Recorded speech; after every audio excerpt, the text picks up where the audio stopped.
Dah.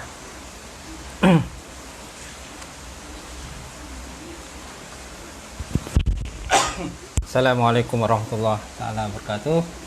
Alhamdulillahirabbil alamin wa bihi nasta'in ala umuri dunya waddin wa ala alihi wa sahbihi ajmain. Alhamdulillah, kita bersyukur kepada Allah Subhanahu wa taala kerana sekali lagi pada malam ini kita dapat bersama untuk kita menyambung perbincangan kita untuk tajuk yang lain pula. Kemudian sebelum tu saya ucapkan terima kasih kepada semua saudara, para sahabat yang menonton siaran secara langsung kita punya program pengajian ilmu pada malam ini ataupun dalam bentuk tazkirah. Mudah-mudahan tuan-tuan semua berada dalam keadaan sihat walafiat lah insya-Allah dan sentiasa dipelihara Allah Subhanahu wa taala. Jadi pada malam ini kita akan sebagaimana diwawarkan kita bincang berkenaan dengan adab-adab. Adab anak bersama dengan ibu bapa. Kemudian ada nanti satu hadis berkenaan dan harta, berkenaan ilmu dengan harta. Jadi insya-Allah kita lihat dulu tentang adab-adab dalam kitab Muraqi Ubudiyah. Kitab Muraqi Ubudiyah insya-Allah. Dan okey.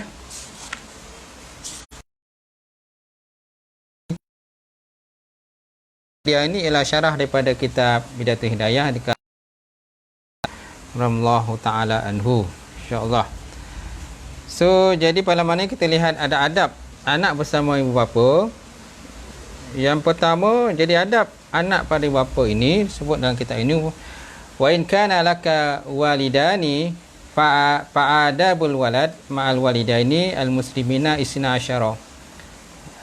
Jika adalah bagi kamu itu ibu bapa, ayah ataupun ibu, jadi bagi kamu itu terhadap ibu bapa kamu itu terdapat 12 hak. 12 hak ataupun 12 adab yang perlu kita tahulah. Baik, yang pertama, ayasma'a kalamuhuma walau syatman min ghairi jawab.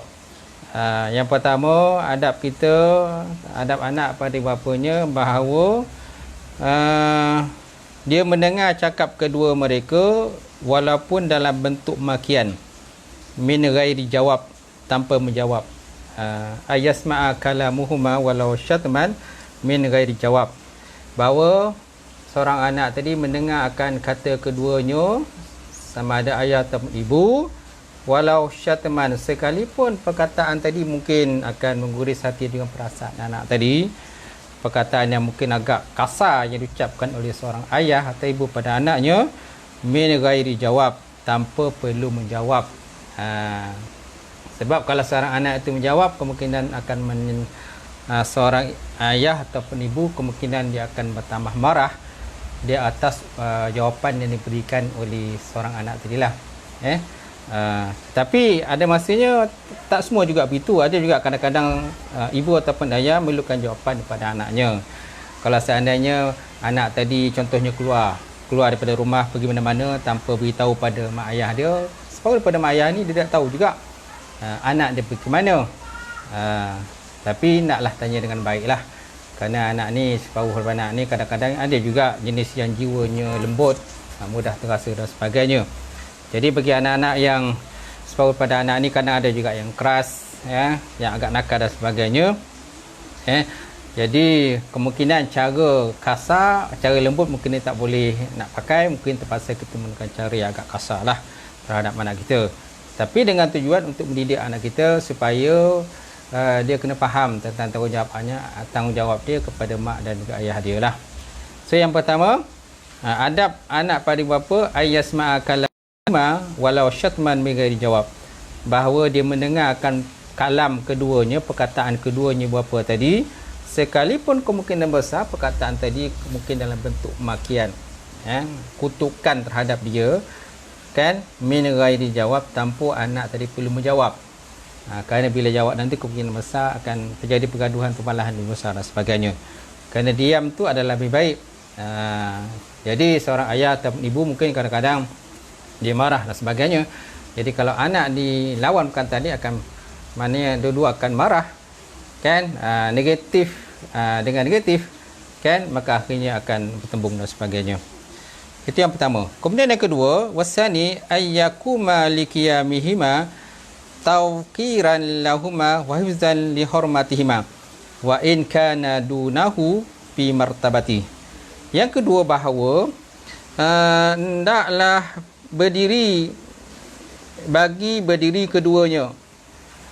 Hendaklah berdiri seorang anak ataupun ayah tadi kerana berdiri keduanya, mak ataupun ayah tadi. Kan, tauqiran lahuma wa fizal li hurmatihima, dengan tujuannya untuk membesarkan keduanya, ataupun untuk ta'zim, menghormati dan juga membesarkan keduanya. Wa in kana dunahu fil martabati, sekalipun keduanya itu adalah lebih rendah, kan, lebih rendah martabatnya daripada anak dan anak dia tadilah. Jadi Imam Ghazali mengajar kita pada adab yang kedua, iaitulah kalau seandainya ayah ataupun mak kita berdiri dalam sesuatu suasana ataupun keadaan dan sebagainya, berdiri dan kita ada situ dan mak ayah kita berdiri, so maknanya kita pun kena berdirilah, kerana menghormati akan keduanya. Kalau keadaannya keduanya duduk, maka kita bawa kita duduk. Kalau keduanya masih berdiri, sepatutnya kita berdiri. Jangan mak ayah kita berdiri, kita duduk. Ini satu adab yang tidak baiklah, adab anak terhadap ayah dia. Kalau sekalipun keduanya itu lebih rendah daripada segi martabat. Kemungkinan anak tadi, dia mungkin anak dia jawatan dia besar, pangkat besar dan sebagainya, gaji besar dan sebagainya, ada kedudukan, ada jawatan dan sebagainya. Sedangkan ibu ataupun ayahnya orang kampung je, tanam padi, tak ada kedudukan kan daripada segi mata dia. Tetapi sebabkan itu mak dan ayah dia, semana dia kena hormatlah mak ayah dia. Kerana ibulah yang telah mengandungkan dia selama 9 bulan. Kemudian ayah dia daripada kecil lagi dah mendidik dia, menjaga dia sebagainya, memberikan pelajaran, hantar ke sekolah dan sebagainya. Jadi sepatutnya seorang anak tadi menghormati mak dan juga ayah dia lah. Gitu. Sesuai dengan Allah Ta'ala sebut dalam Quran, wa bil walidaini ihsana, dan di atas keduanya naklah kamu berbuat baik. Kemudian yang ketiga, tuan-tuan, adab anak kepada bapa yang kedua ketika mak bapak ni masih hidup ni. Bukan makna mak bapak dia dah meninggal. Dia ada dua konteks. Satu, mak bapak dah meninggal. Ini ketika mak bapak masih hidup. Yang ketiga, ayyam tasila li amrihima bima ya'muranahu au ahduhuma walau bima yaduruhu iza lam yakun amra fi ma'siyatillah. Bahawa naklah yang ketiga, bahawa menuruti akan perintah kedua mereka pada apa yang mereka suruh, atau seorang daripada mereka walaupun pada apa yang memudaratkannya, walau bima yaduruhu, sekalipun pada barang yang mudarat akannya anak tadi. Iza lam yakun amru fi ma'siyatillah, selama mana perintah mak ayah tadi tidak membawakan maksiat kepada Allah Subhanahu wa taala. Ini adab yang ketiga yang perlu ada pada anak. Mana naklah anak tadi mengikut ke perintah mak ayah dia. Kerana mak ayah inilah yang menjaga kita tadi, mendidik kita dan sebagainya. Sepatutnya mak ayah inilah kita kena patuh. Cuma masalahnya kadang-kadang ada yang mak ayah, kadang ada yang bercerai. Mak ayah bercerai, jadi anak kadang-kadang dijaga oleh orang lain. Bila anak dijaga orang lain, kemudian bila anak jadi besar, anak tadi buat sesuatu keputusan, kadang-kadang keputusan tadi terpaksa membelakangkan mak ayah dia, kerana mak ayah dia tak ambil tahu tentang diri dia. Ada juga kadang-kadang mak ayah bercerai, jadi anak dijaga oleh ibu daripada kecil sampai ke besar. Kemudian bila anak dah besar, contoh anak perempuan nak berkahwin. Bila anak perempuan nak kahwin, kadang-kadang pilihan hati anak perempuan tadi tak sesuai pada pandangan daripada ayah dia tadi yang tidak menjaga daripada kecil. Kemungkinan ni, tuan-tuan, boleh menjadi satu konflik lah dalam keluarga tadi, di mana anak tadi nak kahwin tetapi ayah dia tak setuju dan sebagainya. Jadi dalam konteks begini, naklah orang kata sebaik-baiknya kedua pihak tadi naklah berbincang secara baiklah. Anak kena berbincang dengan ayah, ayah bincang dengan anak sebagainya. Sepatutnya dalam konteks begini, bagilah pada anak tadi peluang untuk membuat suatu keputusan. Bukannya ayah tadi yang telah berpisah dengan dia kontrol anak tadi. Jadi akhirnya terpaksalah kalau konteks dalam konteks di Malaysia sekarang ni, kalau seandainya mana-mana anak perempuan, seandainya dia nak berkahwin tetapi ayah dia membangkang segala keputusannya untuk berkahwin dengan lelaki yang dia nak. Dalam konteks ini maka terpaksalah pergi ke mahkamah, kan, buat pengaduan ke mahkamah, kebenaran mahkamah untuk berkahwin dengan menggunakan wali hakim dan sebagainya. Kalau seandainya ayah tadi masih lagi nak dan kerana ayah itu ialah wali yang betul lah. Disebabkan ayah tadi wali yang sebenar, maka ada masanya kadang-kadang ayah mengkontrol anak, ya, dalam anak tadi buat keputusan siapakah jodoh yang dia nak berkahwin dengan dia. Baik. Jadi yang ketiga tadi tuan-tuan, bahawa dia menuruti walaupun pada apa yang memudaratkan, bila perkara itu bukan daripada maksiat kepada Allah Subhanahu Wa Taala. Kalau perkara itu tidak bermaksiat kepada Allah Subhanahu Wa Taala, kita kena patuh dan taatlah kepada perintah mak ayah kita. Apalagi kalau mak ayah kita ni yang memang jaga kita daripada kecil, mak ayah bukan jenis orang yang bercerai, kan, dibagi pelajaran kepada anak. Jadi sepatutnya anak mengambil sesuatu itu, naklah mengambil kira juga pandangan pada mak ayah dia juga.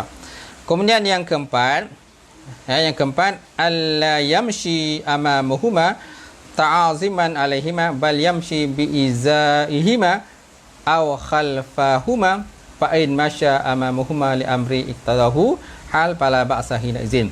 Yang keempat, adab anak pada mak ayah dia itulah bahawa dia tidak berjalan di depan keduanya. Jangan berjalan di depan mak ayah. Kadang-kadang dalam kita keluar daripada rumah, kan, kita nak pergi jalan mana-mana dan sebagainya, ada masanya kadang-kadang mak ayah, anak jalan depan, anak depan sedangkan mak ayah jalan belakang. Ini sepatutnya tidak adab yang kurang sesuai lah, kurang baik. Lainlah kalau seandainya mak ayah tu suruh kau jalan dulu dia tu, tak apa, mak ayah nanti mak ayah akan ikut belakang lah sebagainya, itu lain. Mak ayah dia memang dia setuju kalau dia jalan dulu.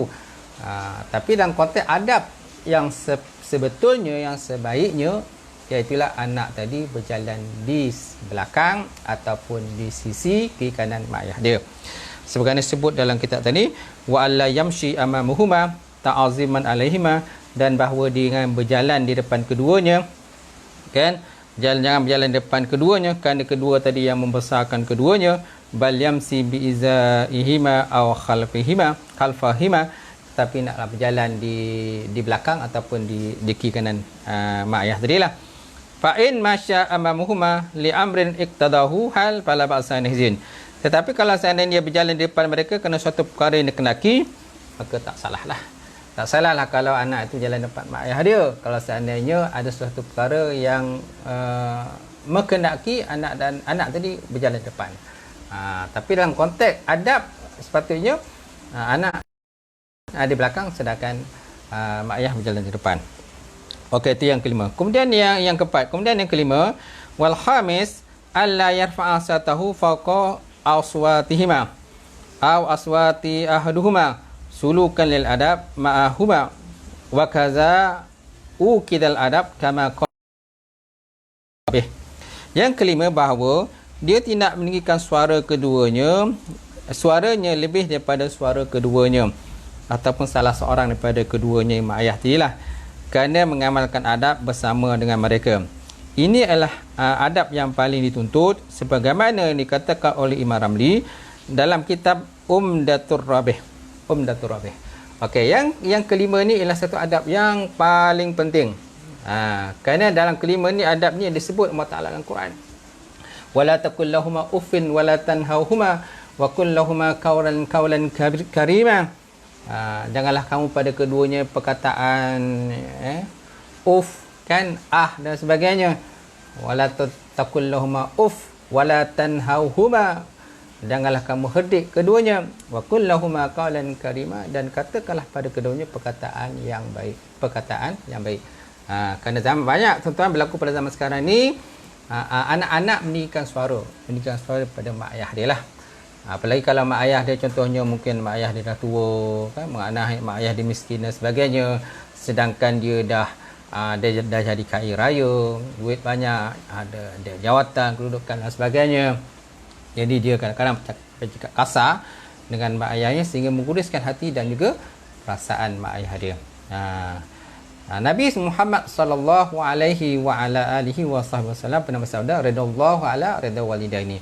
Keredaan ibu bapa itu, keredaan Allah Taala itu di atas keredaan dua ibu bapa. Jadi kalau ibu bapa kita redha dengan kita, maka mak ayah Allah Taala pun redha pada kita, insya-Allah. Jadi kata musannif, dia kata la yarfa'u sautuhu fawqa aswatihima, janganlah kamu mengangkat akan suara kamu melebihi daripada suara keduanya, ataupun melebihi suara daripada salah seorang keduanya, kerana adab kamu pada keduanya. Dan ini adab yang sangat dikuatkan, dituntut kepada semua seseorang yang bergelar sebagai anak kepada mak ayah dia lah. Kemudian yang keenam, wasadis ay yalbiya da'watuhuma ay yajibu nidahuma bijawabil layyin yadullu ala ta'zimihima wa kadzalika labbaik aw na'am aw sayyidi aw saudati. Yang keenam, bahawa hendaklah dia menyahut panggilan keduanya dengan jawapan yang lembut yang menunjuk kepada membesarkan keduanya. Yang ketujuh, naklah seorang anak tadi bila mak ayah dipanggil dia kan, maka jawablah dengan lembut kan, dengan suara merendahkan dan sebagainya. Yang penting maknanya apa yang dipanggil tadi, kalau boleh cepatlah dia bergerak. Jangan nanti kadang mak ayah dah suruh, orang kata bangun subuh kan, bangun subuh, bangun masih lagi tak bangun. Mana suka melewatkan waktu dan sebagainya. Ataupun mak ayah mungkin suruh pergi kedai beli barang dan sebagainya, ataupun mak ayah suruh contohnya buat kerja rumah, ataupun mak ayah suruh yalah apa yang sepatutnya dia kena buat sebagai seorang anak. Sampaikan kadang-kadang mak ayah dah berbuih dah cakap tapi masih tak gerak. Kemudian meninggikan diri pula tu, mengangkat suara melebihi daripada suara orang lain. Ini semua akan menyebabkan mak ayah nanti mungkin terhutih hati dengan perasaan dia. Baik. Jadi yang keenam, bahawa naklah dia menyahut panggilan keduanya dengan jawapan yang lembut. Kan, yajibu nidamuhuma bijawabil layyin yadullu ala ta'zimihima. Naklah menjawab dengan ucapan keduanya dengan jawapan yang lembut yang menunjuk kepada membesarkan keduanya, seperti dia kata labbaik ataupun na'am ya ataupun sayyidi kan, sayyidati kan, sebagainya. Itu ucapan-ucapan kalau kita dalam konteks Malaysia ni seperti wahai ibu, ya ibu, ya ayah, ya abi, ya umi kan, ataupun abun ke dan sebagainya. Okay. Ini jawapan-jawapan yang gelang-gelang yang biasalah yang guna pakai ibu, ayah yang guna pakai dalam konteks kita di Malaysia inilah. Baik. Seterusnya tuan-tuan, kemudian yang ketujuh as-sabi ayyahrisa ayyuhafiza ala maradatihuma bi ahwalil aqwal. Dan yang ketujuh, bahawa dia loba atas keadaan keduanya dengan keadaan ataupun dengan kata-kata. Yang ketujuh, bahawa naklah dia loba mana loba ia yuhafiza, memelihara di atas keredaan keduanya fil ahwali wal aqwal, sama ada pada segi kelakuan, adab ataupun segi perkataan-perkataan lah. Naklah kita loba kan, dalam konteks kita nak buat kebaikan lah pada mak ayah kita ni kan. Kita dengar selalu, kalau kita tidak tinggal dengan mak ayah kita, insya-Allah kita bertanya khabar kepada kan tentang keduanya, bagaimana keadaan keduanya. Apalagi kalau konteks yang kita tak dibenarkan balik kampung dan sebagainya. Bagi naklah kita mesti ada satu kaedah dan cara supaya kita dapat menghubungi mak ataupun ayah kita yang masih ada. Kemudian yang ke-8, adab kita itu wasamin ay yakhfaza lahuma janahu zul ay janahu zalil wa zalika kinayah an yatawadu wal layyin ka ay yakhtimu bi nafsihi wa yatmuhuma bi yadihi li'azzihima wa yu'saruhuma ala nafsihi wa auladih. Yang ke-8 bahawa hendaklah dia merendahkan bagi keduanya akan sayap keduanya. Rendahkan keduanya bagi sayap keduanya. Rendahkan sayap kita lah maksudnya itu. Wazalika kinayah, dan bermula ini ucapan adalah satu ucapan yang bentuk kinayah tentang sifat tawaduk dan lembut kita, di mana kita berkhidmat dengan keduanya, contohnya dengan menyuapkan makanan dengan tangan kita kerana lemahnya mereka ataupun sakit mereka, atau dia mengutamakan mereka atas dirinya dan juga anak-anaknya lah. Ini antara sifat yang yang kena ada jugalah. Seorang anak tadi kan dia ada mak ayah lagi, kan kemungkinan besar mungkin mak ayah dia sakit ke, uzur ke, dah tua dan sebagainya. Jadi pada masa itulah seorang anak kena ambil keadaan ibu.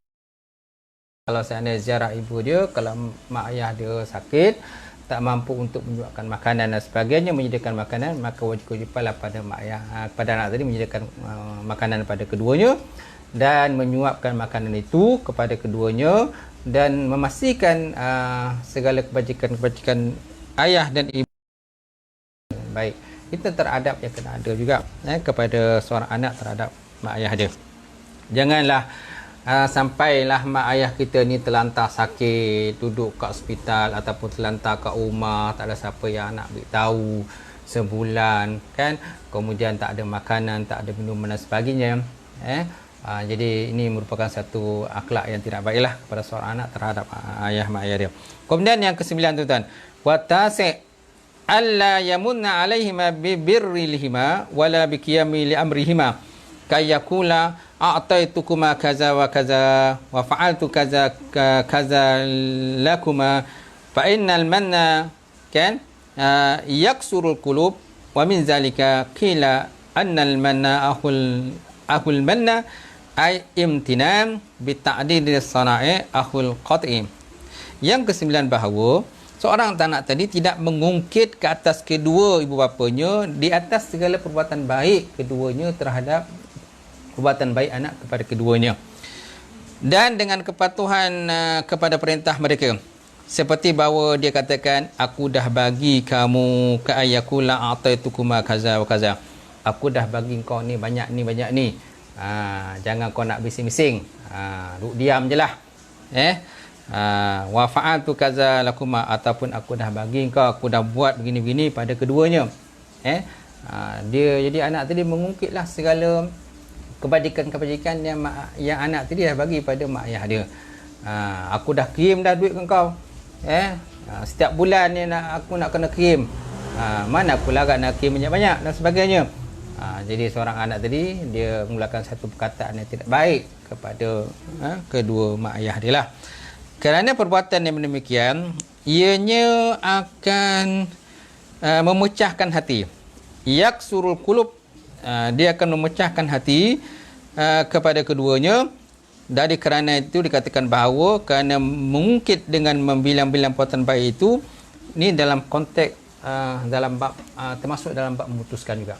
Dia termasuk dalam bab memutuskan, walaupun anak tadi tak memutus hubungan dengan mak ayah dia, tetapi sebabkan seorang anak tadi mengungkit-ungkit pemberiannya terhadap kedua ibu bapa dia, dia seolah-olah tadi memutuskan hubungan pada keduanya lah. Dia termasuk dalam bab al-qat'u juga, bab memutuskan. Walaupun zahiriat kita nampak tak memutuskan, tetapi sebab anak tadi ungkit pemberian, dia dah bagi pada mak ayah dia sekian-sekian banyak kan, bila mak ayah dia marah dengan dia, lepas tu diungkit pemberian-pemberian tadi dan sebagainya. Ini pun satu benda yang tidak baik, yang tak sepatutnya adanya pada seorang anak. Kemudian yang ke-10 tuan-tuan, alla yanzura ilaihima sazran kan, wa huwa nazrul ghadaban muakhirul ain, au an-nazru an yamin wa shimal, au huwa nazra fi i'rad kama fil kamus. Yang ke-10 bahawa dia tidak memandang mereka keduanya dengan pandangan marah dengan hujung mata ataupun pandangan tajam, atau ianya adalah pandangan daripada kanan ataupun kiri, atau ianya adalah pandangan tidak berkenan seperti mana yang tersebut dalam kamus lah. Yang ke-10 pula, musannaf ataupun pengarang menyebutkan bahawa adab yang perlu ada pada anak itu terhadap dua mak bapaknya, janganlah dia memandang pada mak bapak tadi dengan pandangan sinis. Pandangan sinis ataupun pandangan orang kata dengan mata merah dan sebagainya, dengan pandangan tajam, kan, sehingga seorang ayah ataupun mak tadi takut dengan pandangan anak di sini terhadap diri dia. Ini namanya anak kurang ajar lah istilah kita, kan. Ataupun si tanggang lah macam gitu, kan. Kita pernah dengar cerita dengan si tanggang ni, anak yang derhaka kepada ibu dia. Jadi apalagi kalau zaman sekarang itu kan macam-macam dapur dan dalam surat khabar dan sebagainya tentang berkenaan dengan anak yang marah dengan mak ayah. Ada anak yang saman mak ayah, kan. Mana setiap perkara perbalahan yang berlaku dalam keluarga akhirnya terpaksa putuskan di mahkamah, terpaksa pula lantik hakim, terpaksa pula lantik peguam dan sebagainya. Sedangkan itu hanya masalah keluarganya. Sepatutnya masalah keluarga ni selesaikan dengan baik dalam keluarga je. Tak sepatutnya sampai membawa kepada pengaturan orang ramai. Sehingga orang ramai pun tak tahu pun, asalnya tak tahu, akhirnya tahu disebabkan, kan, masing-masing anak contohnya kurang ajar pada mak ayah sehingga menuntut perkara yang macam-macam, bukan-bukan dan sebagainya terhadap mak ayah dia. Sedangkan mak ayah dia tadi telah menjaga dia dengan baik. Lainlah kalau mak ayah dia memang tak peduli, itu lainlah. Seperti contoh seperti mak ayah bercerai. Tapi ada juga mak ayah kadang-kadang bercerai tapi dia bagi duit pada anak dia, dia sekolahkan anak ni walaupun kedua-duanya bercerai. Kemungkinan kadang-kadang anak dia jaga oleh nenek, dijaga oleh keluarga angkat dan sebagainya.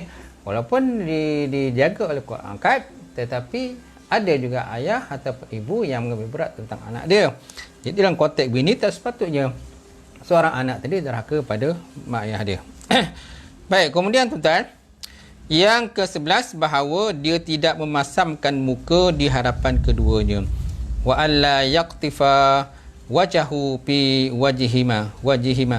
Bahawa seorang anak ni tidak memasamkan muka, kan, mencebikkan muka di hadapan mak ayah dia, apalagi kalau dia anak menengking mak ayah dengan perkataan bodoh, babi, pangang, kan, dan sebagainya. Ada sampai kita dengar tu ada yang sampai mak ayah yang ada dibunuh oleh anak, dipukul oleh anak, diseksa, kan, disepak terajang oleh anak dan sebagainya. Ini antara masalah-masalah yang berlaku pada dunia pada zaman sekarang ini. Jadi harapkan supaya anak-anak kita menjadi anak yang soleh dan solehah, tidak terjadi sebagaimana keluarga yang tersentuh yang telah pun menjadi masalah dalam rumah tangga mereka. Kemudian yang ke-12 tuan, antara adab seorang anak pada dua ibu bapanya juga bahawa alla yusafira illa biiznihima. Safaral jihad wa hajjat tatawu wa ziyatul anbiya wa awliya wa safaran lam taglib fihi salamah li tijarah fa inna zalika yarumu illa lakun biizni aslin abun aw ummun wa in aliyun wa in aliyan wa in uzina man huwa aqrab minhu illa safaran li ta'lama fardun walau kifayatun ka talabun nahwi wa dhalatul ifta fala yahrumu alaihi wa in lam ya'zin asluhu kazalika fi fathil muin. Yang ke-12 yang terakhir tersebut dalam kitab ini yang terakhir lah, azab seorang anak pada dua ibu bapanya, iaitu bahawa dia tidak memusafir melainkan dengan izin keduanya. La yusafiran illa biiznihima. Seorang anak tadi tidak musafir kecuali dengan izin keduanya. Itu sebaiknya lah. Jadi kalau seorang anak tadi nak pergi merantau mana-mana, nak balik ke universiti dan sebagainya, kan, apalagi kalau anak ada seorang anak yang perempuan pula, anak dara pula dan sebagainya, memang sepatutnya mendapat kebenaran terlebih dahulu daripada mak ayah dia, minta izin supaya mak ayah dia mendoakan keselamatan diri dia lah. Jadi kalau sebut dalam sini dia kata, kan, naklah seorang anak tadi la yusafiru illa biiznihima, jangan dia musafir kecuali dengan izin keduanya. Safaral hajj, safar jihad, sama ada musafir untuk berjihad kepada Allah Subhanahu Wa Taala, wal hajjul tatawu, ataupun mengerjakan haji yang disunatkan. Kemudian waziratul anbiya wa auliya, dan menziarah kubur para nabi dan juga para aulia. Wasafaran la taglib fihi salamah ahli tijarah, dan musafir yang galibnya tidak selamat untuk perniagaan. Yang galibnya tidak selamat untuk perniagaan. Fa inna zalika yahrumu, maka sesungguhnya demikian tadi musafir tadi dengan tanpa izin daripada keduanya kan yahrumu haram. Iza lam yakun bi izni aslun abun au umun, apabila dia tidak ada mendapat keizin daripada asal anak mak ataupun ayah. Apalagi kalau mak ayah dia masih hidup. Kalau mak ayah tu dah tak ada tu lainlah. Kan? Jadi mak ayah masih hidup, so kita kena mendapat keizin keduanya. Wa in aliyan, sekalipun ke atas. Sekalipun ke atas. Selain pada mak ayah, orang yang atas. Kemudian tuan-tuan, wa in uzina huwa akram minhu, dan jikalau diizin oleh orang yang dia lebih dekat dengan dia sekalipun, illa safaran, kecuali lah musafir kerana nak tuntut benda yang fardu, sekalipun benda yang kifayah seperti menuntut ilmu nahu, kemudian derajat fatwa, fala yahrum alaih, maka tidak haram atasnya. Wa illam ya'zin, selagi pun tak diizin pada, tapi dia dalam konteks belajar tadi fardu ain, dia kena pergi jugalah. Sebab kalau dia tak pergi kan, contoh kalau ada kadang mak ayah mungkin kadang dia tak setujulah anak dia pergi belajar, dia tak setuju, dia suruh anak dia bekerja, ada juga macam tu. Sedangkan anak perlu belajar menambahkan ilmu, sama ada fardu ain ataupun fardu kifayah dan sebagainya. Jadi kalau mak ayah dia tak setuju dalam konteks macam tu, maka naklah dia berbincang macam baiklah. Tapi kalau seandainya mak ayah masih tak setuju, anak tadi boleh pergi kan, sampai pergi juga, tapi dalam masa sama kemudian mintalah izin pada mak ayah kan, untuk menyatakan dia terpaksa pergi belajar untuk menuntut ilmu, benda-benda yang diwajibkan oleh Allah Subhanahu Wa Taala. Seterusnya tuan-tuan, jadi beginilah yang tersebut dalam kitab Fathul Muin berkenaan dengan syarat yang ke-12. Kemudian wa amal walidani al-kafirani fa'adzabul walad ma'amuhuma musahibatuhuma fi umuril lati lam tata'allaqu bid-din ma dama hayyan wa mu'alatuhuma bil hulum wal ikhtilam wa ihtimal wa ma taqtadihi muqarimul akhlaq kan, muqarimul akhlaq. Adapun dua ibu bapa yang kafir, maka adab anak bersama dengan kedua mereka adalah bersama dengan mereka yang tidak berkaitan dengan agama, dengan mereka dengan lemah lembut dan menanggung kesulitan mereka dan apa yang dituntut oleh mulia dan amalan terasi.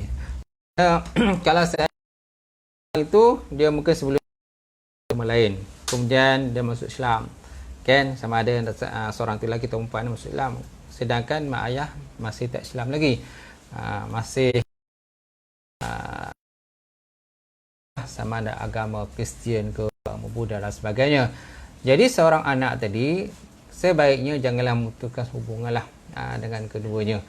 Naklah berbuat baik juga dengan keduanya. Mana selagi mana benda itu dibenarkan oleh syarak, maka naklah mereka buat baik pada keduanya dengan menjaga makan minum keduanya. Kan, kalau time raya tu baliklah kan, ziarahlah kedua dan sebagainya. Kerana ikatan keluargaan masih tak putus. Cuma dalam konteks agama kan, kita dengan agama mereka kadang-kadang ada perbezaan lah. Ada benda yang diharamkan dan ada benda yang dihalalkan. Benda-benda yang dihalalkan adalah dibolehkan lah, makan bersama dengan keduanya. Tapi benda-benda yang diharamkan, maka tidak boleh seorang anak tadi bila masuk Islam menikmati makan keduanya, apalagi benda-benda yang diharamkan seperti makan babi dan sebagainya. Baik, jadi mana ke situ tuan-tuan, terdapat ada lebih kurang 12 perkara lah adab seorang anak terhadap kedua ibu bapanya. Akan tetapi kalau tuan-tuan rajin Google di internet dan sebagainya, carilah maklumat-maklumat lain. Sebenarnya ada adab berkenaan anak terhadap bapa ni sebenarnya banyak. Banyak sebenarnya. Antara contoh lain, contohnya anak tidak, kalau boleh tidak malu untuk dikenali dengan nama ayahnya. Apalagi jika anak itu punya kedudukan yang tinggi dalam masyarakat. Sebab anak ni ada yang bila dah sampai kepada ada jawatan kedudukan dan sebagainya, pangkat dalam masyarakat, jadi dia malu kalau seandainya orang lain tahu tentang siapa mak ayah dia. Sedangkan mak ayah dia masih ada lagi. Kadang-kadang dia menggunakan nama lain daripada nama mak ayahnya yang sepatutnya lah. Kemudian antara lain ialah seperti anak tidak melaksanakan hak dengan memberikan nafkah pada ibu bapa yang fakir, sehingga keduanya terpaksa mengadu pada hakim pula agar anak menunaikan kewajipan beri nafkah kepada keduanya.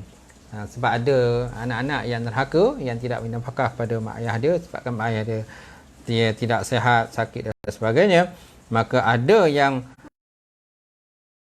mahkamah terpaksa melalui perbicaraan dan sebagainya untuk seorang ayah tadi ataupun mak tadi menuntut haknya sebagai seorang orang tua lah pada anak tadi.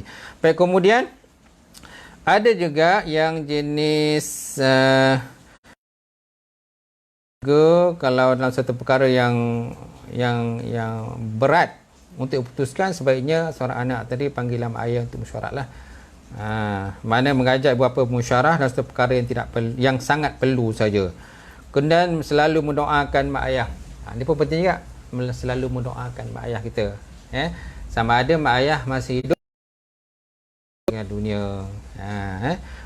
Baik, kemudian sebab ada juga anak-anak kadang-kadang tidak mendoakan mak ayah dia.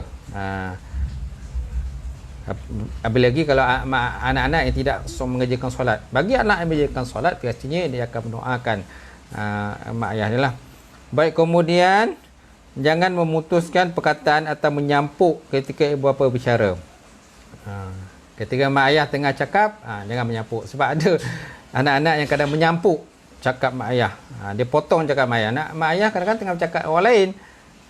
Jadi seorang anak tadi kadang menyampuk perkataan mereka. Ini satu benda yang tidak sesuai lah. Ini tak ada adab lah kepada mak ayah kita. Kemudian dilarang ketawa di hadapan ibu bapa jika tidak ada sesuatu yang tak perlulah. Kalau ada sesuatu benda yang tak perlu, jangan ketawa lah. Melebihi daripada ketawa mak ayah kita. Mak ayah kita ketawa sikit je, tapi kita ketawa lebih. Baik, kemudian jangan menjulurkan kaki di hadapan ibu bapa. Ada juga kadang-kadang tak ada adab. Menjulurkan kaki di depan ibu bapa.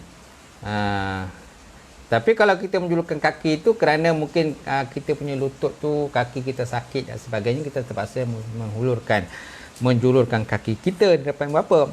Tapi kalau seandainya kaki kita okey, tak ada masalah, kenapa kita nak kena julurkan kaki depan mak ayah kita? Jadi ini merupakan satu benda yang tidak ada adab lah. Baik, kemudian segera menyahut panggilan ibu bapa. Itu tadi kita dah bincangkan. Kemudian jangan tidur atau baring sedangkan ibu bapa duduk kecuali mereka izinkan. Jangan kita tidur atau baring di depan mak bapak kita sedangkan mak bapak kita duduk. Jadi tak sepatutnya kita berbaring pula. Kemudian apabila kita lalu di depan mak ayah kita, naklah kita menundukkan badan kita. Kalau dulu tuan-tuan, kalau kita kecil-kecil dulu, kalau kita berjalan di depan mak ayah kita, biasanya kita akan menundukkan badan kita lah. Tapi zaman sekarang kita lihat anak-anak kadang-kadang tak ada dah. Dia tak ada nak menundukkan badan dia ketika lalu depan mak ayah dia ataupun orang yang lebih tua daripada dia. Jadi benda ni kita kena beritahu pada anak kita, tegur anak kita bila kita lalu di depan orang yang lebih tua, hendaklah mereka itu menundukkan atau meminta izin untuk lalu lah. Baik, kemudian berbicara ibu bapa dengan kelembutan, dia sudah tadi. Kemudian mencium tangan ibu bapa di dalam beberapa kesempatan. Mencium ibu bapa ni satu benda yang sangat dituntut kepada setiap anak. Apalagi kalau anak tadi mungkin dia nak pergi musafir dan sebagainya, sepatutnya dia ciumlah tangan ibu bapa dia, minta izin. Betul juga kalau dalam time-time dalam PKP ni memang kita galakkanlah anak-anak kita yang nak bujang ni menjadi imam. Kalau saya tuan-tuan di rumah ni saya minta anak bujang saya jadi imam. Saya tak payah jadi imam. Biar anak kita ni kita latih dia menjadi imam, kita latih dia orang kata buat kumpulan halqah, tadarus Quran dan sebagainya, kerana kita tak boleh membazirkan masa kita dalam konteks suasana keadaan yang berlaku zaman sekarang ini. Baik, kemudian memelihara nama baik, kehormatan dan harta benda ibu bapa. Ini pun betul juga. Memelihara nama baik mak ayah kita, kehormatan ibu bapa kita, kemudian harta benda mak ayah kita pun juga kita kena jaga dengan baik. Kemudian jangan mengeraskan suara sewaktu memanggil bapa di depan pintu rumah. Sampai pintu rumah, panggil mak bapak kita dengan panggil yang keras, ataupun panggil mak bapak kita dengan nama-nama mereka. Ini antara katakan tak ada adab lah. Kemudian jangan lebih mengutamakan isteri dan anak-anak daripada ibu bapa. Jangan lebihkan isteri dan anak-anak daripada mak bapak kita sendiri. Sedangkan mak bapak kita memerlukan juga perhatian daripada kita juga. Kemudian dilarang makan sebelum bapa makan. Ini pun penting juga, kena tekan pada kita. Jangan kita dulu makan, mak bapak kita boleh makan lagi. Lainlah kalau mak bapak kita mengizinkan kita makan. Ini mak bapak kita boleh makan lagi. Kita dulu pergi menteragah, sila kata menteragah lah. Makan dulu. Ini sepatutnya benda tak sesuai lah. Sepatutnya mak ayah kita lah yang perlu makan dulu, barulah kita makan dan sebagainya. Okey, itulah tuan-tuan antara perkara-perkara yang kita dapat kita berkongsi pada malam ini, hasil daripada kupasan terapat dalam kitab Baitul Hidayah dan juga Muraqib Budiah syarah dia.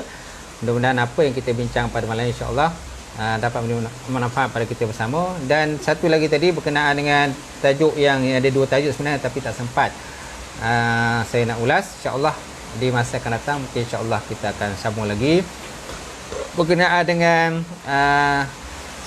manusia dalam konteks mendapat ilmu dan juga harta. Kita tak sempat nak bincang. InsyaAllah di kesempatan yang lain insyaAllah kita akan bincang. Mudah-mudahan apa yang kita kongsi malam ni insyaAllah akan dapat panduan daripada kita bersama, dan kita doakan anak kita insyaAllah semuanya menjadi anak yang soleh dan juga soleh. Sekian. Assalamualaikum warahmatullahi taala wabarakatuh.